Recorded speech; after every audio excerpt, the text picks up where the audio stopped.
একবার মুসা আলাহিসাল্লাম আল্লাহ তালাকে বলল, হে আল্লাহ, জান্নাতে আমার প্রতিবেশী কি হবে? তখন আল্লাহর পক্ষ থেকে বাণী আসলো যে তোমার শহরের মধ্যেই একজন গোশ বিক্রেতা। এটা শোনার পর তো মুসা আলাহিস সাল্লাম অবাক হয়ে গেল। একজন আল্লাহর রাসূল এবং একটা গোশ বিক্রেতা একসাথে থাকবে জান্নাতে? তার এই সন্দেহটি দূর করার জন্য তিনি বাজারে চলে গেলেন। গিয়ে দেখলেন একজন গোশ বিক্রি করছে। হযরত মুসা আলাহিস সাল্লাম তার দোকানের সামনে চুপ করে বসে থাকলো আর দেখলো সে কি করে।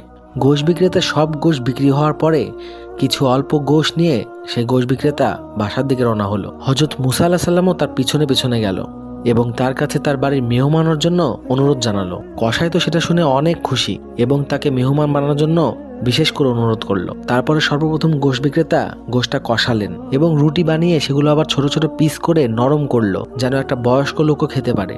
তারপরে লোকটি অন্য রুমে চলে গেল। সেখানে তার মা শুয়েছিল বিছানায় অসুস্থ অবস্থায়। সে হাঁটাহাঁটিও করতে পারতো না, নিজে হাতে খেতেও পারতো না।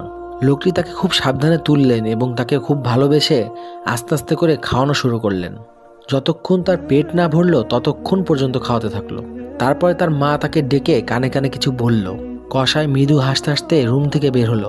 এই সব কিছু মুসা আলাইহিস সালাম দেখে তাকে প্রশ্ন করলো, এই বয়স্ক মহিলাটি তোমার কে হয়? আর সে এমন কি তোমাকে বলল যে তুমি হাসতে হাসতে বের হলা? কসাই বলল, সে আমার মা হয় এবং আমি তার সেবা যত্ন করি। যখনই তাকে আমি খাওয়া দাওয়া করানোর পর চলে আসতে লাগি, সে আমাকে ডেকে কানে বলে, আল্লাহ যেন তোমাকে তোমার এই প্রতিদান হিসাবে মুসা আলাইহিস সাল্লামের সাথে জান্নাতিবাসী করে। সে মনে মনে ভাবে, আমি তো একটা সাধারণ কসাই, আমি কিভাবে মুসা আলাইহিস সাল্লামের সাথে জান্নাতিবাসী হব? এটা শুনে মুসা আলাইহিস সাল্লামের চোখ ভিজে গেল। মুসা আলাইহিস সাল্লাম সাথে সাথেই বলল, হে ভাগ্যবান কসাই, আমি মুসা, আল্লাহ তোমার মায়ের দোয়া কবুল করেছেন, আলহামদুলিল্লাহ।